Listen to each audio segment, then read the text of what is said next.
The following program is a production of Com Radio on the campus of Penn State University. The opinions expressed in this program are solely those of the students involved. They do not represent the views of Com Radio, the College of Communications, Penn State University, and its Board of Trustees. Coming at you from State College, Pennsylvania, you're listening to Com Radio.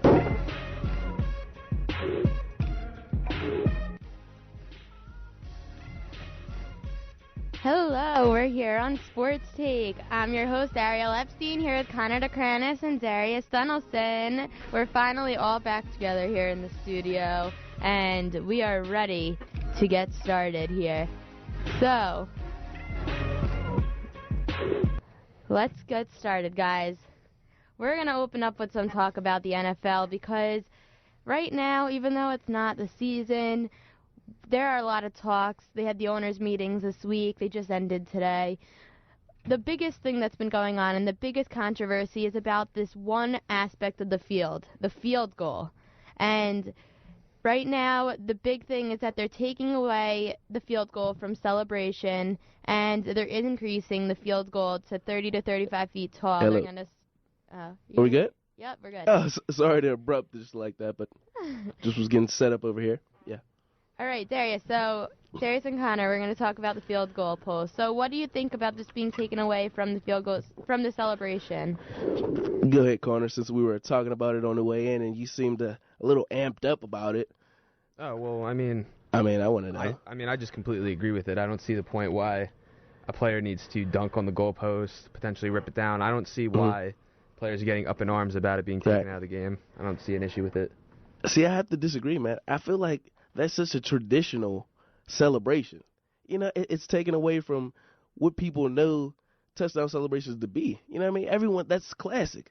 It's a classic celebration. There's so many other things you could do, like what? It doesn't Spike matter. the ball? Yeah. Oh, yeah, that's a classic one too. Do the disco ball or something? Yeah, if you want to. Flop around like a fish, whatever you want to do. No. You can do whatever you want to do. I just don't see a point in running up and dunking on a goalpost. What about the gifted athletes that we have today in the game who play multiple sports? Clearly basketball's one of them. Here, what about those guys? I'll tell you what they can do. They can get a box from the sideline and show how high they can box jump. And they're going to get fined, I bet. They can show everybody how high their vertical is. No props. What about for the guys like Graham, who it means something to them to do the celebration? There was a whole thing about how he played basketball and now how he's in football. It means something. There's a host of guys who do that. See, and I call Boulder Dash on that. Trying to keep my vocabulary here. They're just trying to make an excuse. I still don't see the reason. I see. You have to look at it from the traditional. It will never be hammered into my head. The traditional standpoint, man. I don't think you see it. What traditional standpoint? People have been doing this for since. Who cares? Since a long time, man. Long time. Yeah, but who cares? Why change it now? It's like, well, okay. Why does it matter? Is it hurting anyone? No, I think it is. Is it hurting anyone if they change it? Tony Gonzalez, who's been in the league for like 20 years. Why?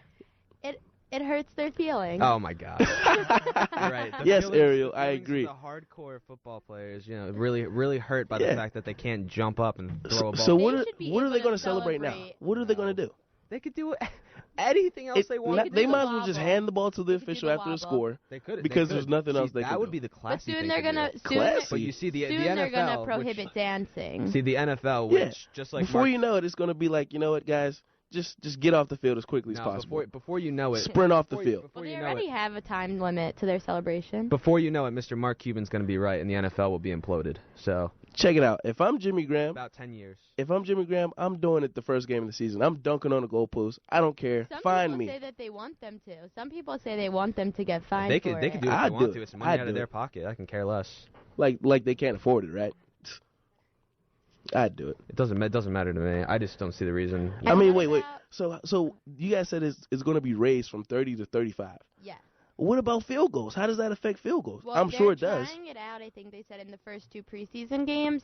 But I just don't understand the point other than to make it, like, they say that the point is so that it helps officials see the ball more clearly going into the field goal post. I mean, that's true, but a lot of people are going to miss field goals because of the additional height. That 5 inches, that's high. That's a lot. Yeah, I think it's a bit much. I mean, they're doing a lot. I don't know what makes them think to come into yeah. these owners' meetings and say, let's talk about the field goal post. If they're going to make a penalty, okay, guys, don't dunk on the field goal post. No layups, no jump shots on the field goal post. And just leave it at that. Why raise it? I mean, I don't know. I just don't see an issue with it, and I will never see an issue with it. I think they fear that guys are still going to dunk on it regardless. They're just like, we don't care. We have plenty of money. They had to cover it Just up with another reason. They had to cover it up with some other reason, but they really just wanted to make sure that they don't celebrate on it. I mean, you guys remember back in the day, Chad Ochocinco and Steve Smith, they used to have all the craziest celebrations. Yeah, and T.O. And they got fined for it all the time. They didn't care. Yeah, Randy they Moss, didn't. those guys A lot didn't of care. these guys won't They care. didn't, but it's not even extravagant to dunk on a goalpost. It's not that extravagant. It's not. T.O. used to take a Sharpie out of his sock, sign the ball. And that's going back to my point, bro. You just brought it back. But that's what I'm saying, What's that up? it doesn't matter. Why make a big deal out of it? Celebrate in another way. It's traditional, man. That's what it is. At the end of the day, that's what's keeping it going. The league is always going to be changing. Yeah. Until it is right. eventually Changing for the implodes. worse. Okay, so changing. Until it eventually implodes. We're talking about this league changing, and how do you feel? Another talk that they had during these owners' meetings was changing the playoffs to make it open to 14 teams, 7 per league, instead of what the current one is, 12 for 6 per league. And how do you feel about them opening up the playoffs to more teams? What do you think, Darius? Okay. Initially, I'm thinking it's not that bad. It's cool. It's like, all right, more teams equals more games, which equals more money for the NFL, which is always good. More money for the owners. For the NFL, not for anybody else. True. I mean, we'll get an extra game to go to. Well, my take on it is that as long as it's not increasing the amount of games that they play, which I don't think it will, I think it's more of like an extra wild card game. And extra game. So, I mean, I guess it gives them more money, and this is a business orient. It's a business. So, at the end of the day, that's what it is. Exactly. And if it's going to bring in more money, I see them doing it. I don't think it's going to be implemented until next season, if anything, I think. But I'm not sure. Connor, what's your take on it? No, I don't like it. I don't agree with it. I'm messing with the tradition, if you ask me. Well, there you go. Messing with the tradition. There you so go. you sided with me finally on something? No, it has nothing to do. It has nothing to do with tradition. It has to do with the fact that you expand. It makes it that much easier to get into the playoffs. I like the fact that it's difficult to get in. Me too. I like the fact that. But what about those teams who have winning records who don't get in simply because another team in the division? Maybe they should have won 1 or 2 more games. That's what you think? But I don't think it's exactly going to. And meanwhile, there's teams who are below 500 getting into the playoffs? It's an athletic sport. It's a competition. If that's the way the cards fold. What about those teams who are 500, mediocre all year long, and they get in the playoffs because the division's so weak? If they win their division, it's not going to change. It's going to be just like a third wild card spot. They'll still get in. Okay. Okay, so let's. That's your take on the NFL, but we're going to move from the NFL because it's really not the season right now. And let's go to something more in season. NBA action tonight, baby. Tonight is the Heat versus the Pacers at 8 o'clock, right after our show on ESPN. Ray Allen's out with the flu. Dwayne Wade. Flu game. Dwayne Wade, is he in? Is he out? It was a game time prediction. Game time, yeah. And even though he was injured for the past few games and a lot of the season, is he going to help the team tonight? And what do you guys think is going to happen tonight versus Of course. You can bet your bottom dollar D-Wade's going to help him tonight. And that's because Darius said so. Well, the Heat are 2 games behind the Pacers in the East. So what do you think that the Heat and the Pacers outcome's going to be? Who's the better team? Go for it, Darius. I mean, when you look at the logistics of this game, they're playing in Indiana. You know, the Pacers are healthy, and the Heat are not. The Heat are actually reeling right now, but the Pacers, they also lost the other night, I think, to the Bulls. Pretty bad loss, actually. They only put up like 77 points, pretty bad. So it's going to be a dogfight tonight. It is. They're going to be scrapping. They know how important this is. This is the tiebreaker right here. And, you know, defending champs, they're not about to just let the Pacers have it. Number 1 seed, what? Just take it? Nah. Not if LeBron has something to say about it. And D-Wade and the guys. Connor? I think it's going to be a close game, but I think the Pacers will edge them out. Really? I think they'll edge them out. I think it's going to be close, though. It'll be back and forth battle. You know, one of those games where the lead changes hands every other second. But I don't know. I think the Heat are going to be locked in tonight, defensively. I think the main issue isn't D-Wade. I think the issue is Ray Allen in this. Because with Ray Allen off the court, they've been averaging, I think it's something like 10 or 11 less. How long has he been out? No, well, with him off the court tonight. Oh. But with various games throughout the season. Oh, okay, right. Like a little injury here, fatigue here, that kind of thing. They average like 11 points less or something. Somebody's got to step up, though. Yeah. They got guys who can do it. Who are capable. But the Pacers are also going to step up. You know what I'm interested in seeing, actually? Greg Oden down low against Roy Hilbert. That's what I want to see. Yeah, that should be interesting. Can he hang with the big boys? I know he's been playing a lot, and he's actually started a couple games. But I just want to know how he's going to do out there against a big body like Hilbert. I don't know. It's going to be interesting, man. Oh, yeah. It'll be check a it out really right after close us, man. game, right after our show. You could check it out on ESPN. But we're going to take a quick break here. We're going to go into a little bit of the NHL. The playoffs are coming up on April 16th. And then our opening day segment that we have been waiting for all year. Well, at least I have. So let's take a quick commercial break, and we'll be right back. And we're back here on Sports Take. I'm your host, Ariel Epstein, here with DeKranis and Darius Donaldson. Back in the building, back in the building. So we're going to have our specialist, Connor, talk about the NHL a little bit. The playoffs begin April 16th, and the West looks fairly set, but who from the East will get the 2 wildcard spots, Connor? I don't know. The East looks really interesting right now. Right now, the Rangers and the Flyers are about to drop the puck. And I mean, it's just a huge cluster of teams from 5 all the way down to 11 in the East. It's kind of crazy right now. It's kind of crazy. With the whole new setup of the playoffs, it's 3 teams from each division. So right now in the Metropolitan Division, the Rangers have the 2nd spot, playoff spot, and the Flyers have the 3rd. And the Rangers have 84 points and the Flyers have 83. Then Columbus and Detroit, who are in the 7th and 8th slots right now, the 2 wildcard slots, have 80 points. And who also has 80 points?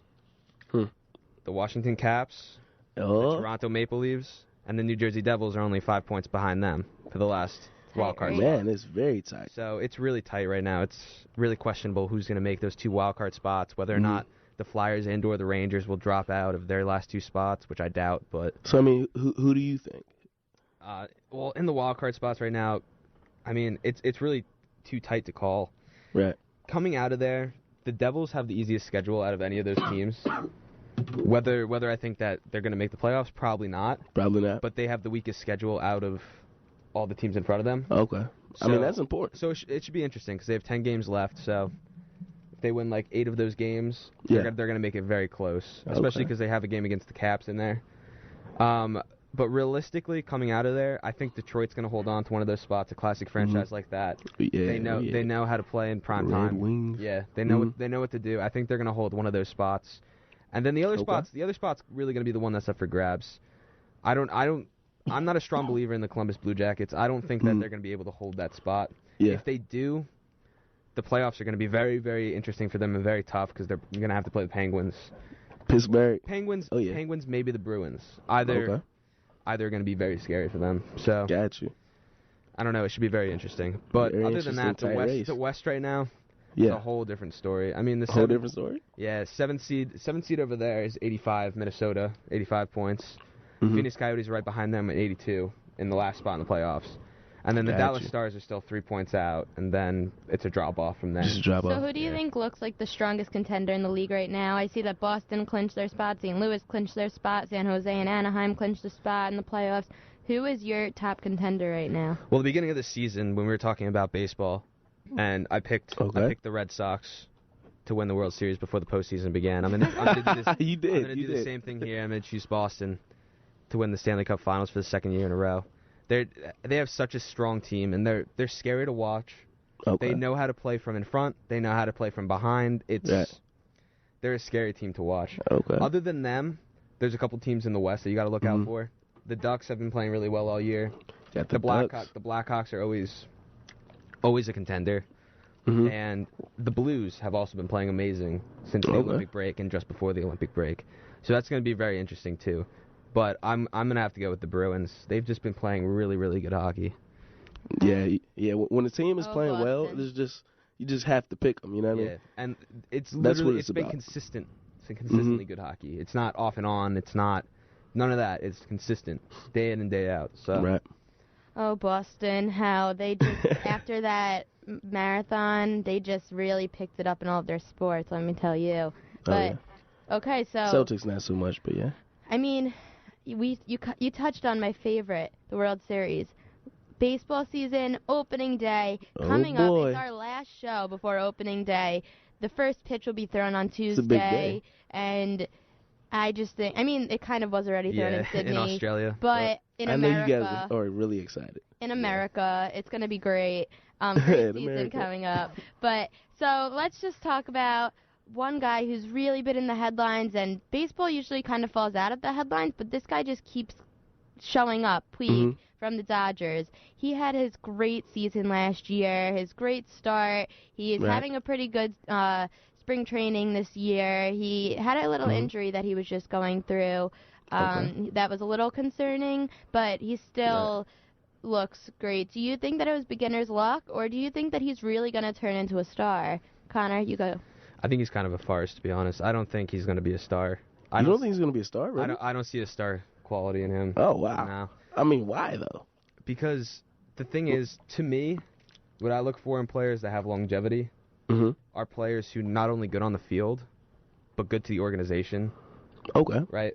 Have a good head on their shoulders. I mean, but most young players aren't that way.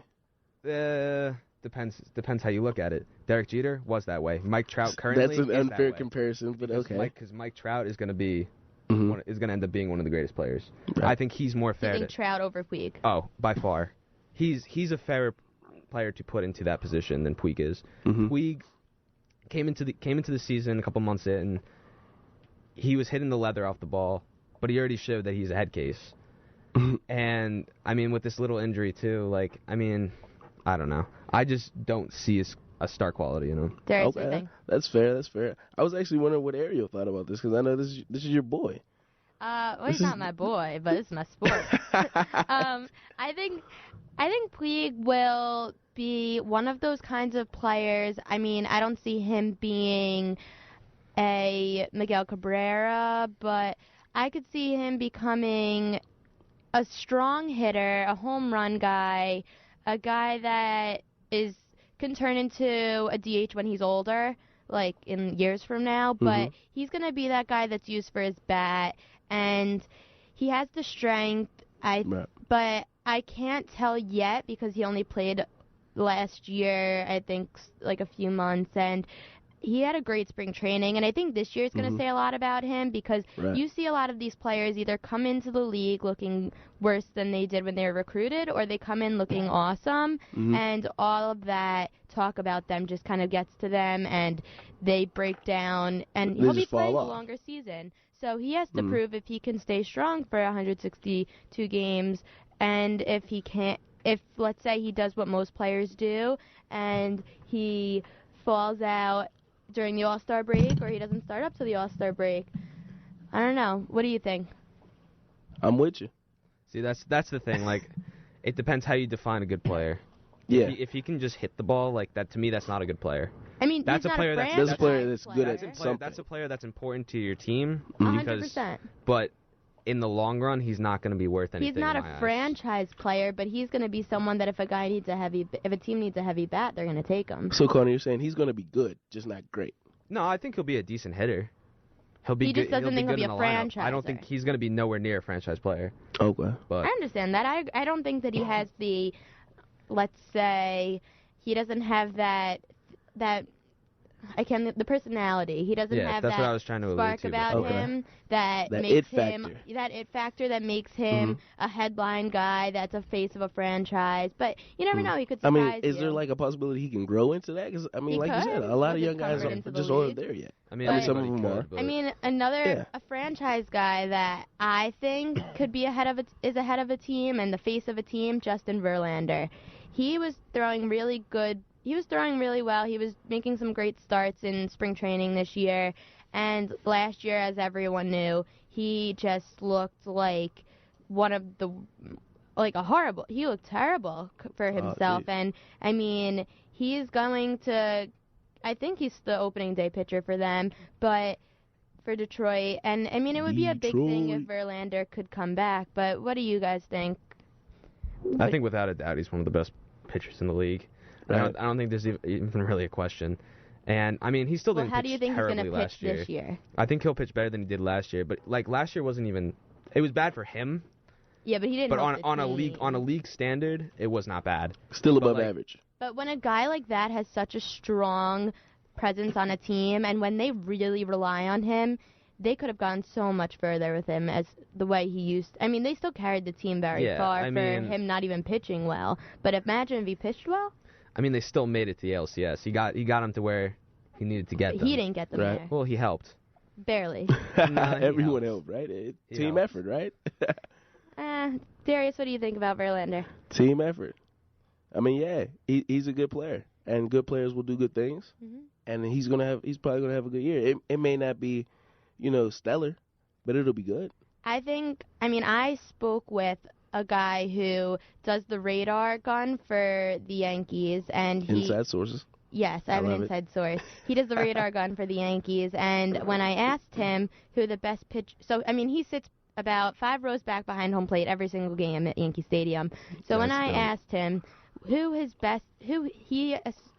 says is the best pitcher in the league, he said Justin Verlander has the best stuff of any pitcher. He says AJ Burnett actually could if he was mentally stable. Yeah, which he isn't. But Verlander, he said, really just dominates, and he has the best stuff in the league.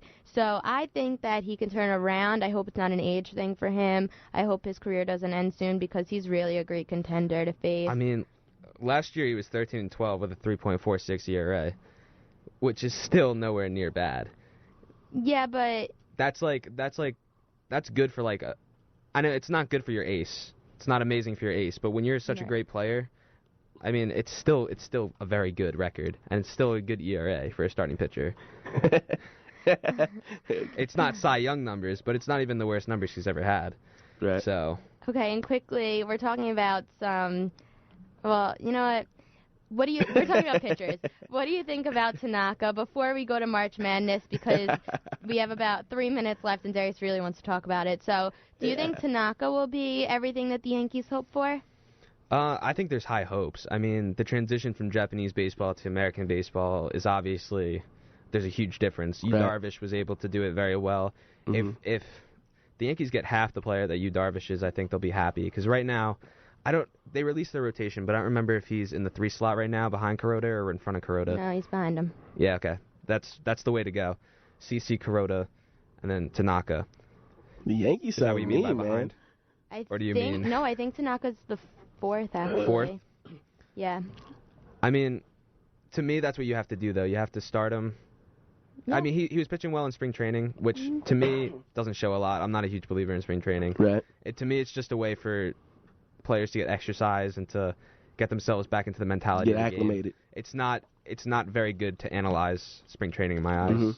Okay, so... I agree with that. Who do you think... You had World Series predictions on there. I don't want to let you skip over that. Okay. What do you think? Oh God. World Series predictions. We might have to. Oh geez. You think you're gonna get it again? Have to not talk about March Madness today. Nah, man. I know you baseball lovers are having a good time, but we're in the middle. We're in the heart. Yeah, but I mean, of March Madness. There's next week. No. The Sweet 16 okay, we'll starts talk this about week. it quickly. So Connor, what is your World Series prediction? It's a tough prediction to make. Yeah. I mean, if you look at numbers, I mean, it's hard for me to say the Yankees because as a Yankees fan, obviously, like last year I would not have said the Yankees are going to win the World Series. I'm not that kind of fan. But when they go out and spend the amount of money they did, they show that it works. So money-wise, it should be the Yankees versus the Dodgers. Money-wise, yeah, I don't. But the Yankees, though, the last time they spent this amount of money, in 2009, won the World Series. Yep. So going off of numbers like that, I definitely think they're going to go deep in the playoffs. Definitely ALCS. I think they may be able to sneak into the World Series. It's all going to depend on I have high hopes this year. So I'm going to pick them. It depends on health a lot, with a lot of veterans, a lot of older players. I agree. But okay, so I don't think it's going to be an NL team. If it's any NL team, it's going to be the Cardinals. Okay. Because they look better than they did last year. Connor's prediction for the Major League Baseball of 2014 is that the American League will win the All-Star game. That's what we got out of today's. Okay, so really quick, we have about a minute left. March Madness. I first want to congratulate the Lady Lions from Penn State here on shout campus. out to them, Lady Lions advanced to the Sweet 16. They're going to face Stanford. They have a pretty nice bracket. They have a pretty nice spot in the bracket. So I think that they could go a little further than the Sweet 16. But, okay, let's go. Who are your picks? Who do you think is going to be the finals, the championship of March Madness? Hurry up. We got to go quick. Go ahead, Darius, real quick. I'm going to have to say Louisville and Florida in my final, and Florida's going to take them out. Okay, I got Louisville and Michigan State. Michigan State winning. Michigan State. I see Michigan State going that far, but I'm going to stay true to my bracket, and I'm going to go Louisville, Florida. Florida taking it all. There it is. But that's all we have for today, guys, on Sports Take. Thanks, guys. It was a great show. All right, lady lovers. I will be... I'm your host, Ariel Epstein, here with DeKranis, Darius Settleson on Sports Take. Have a good night, everyone. Peace.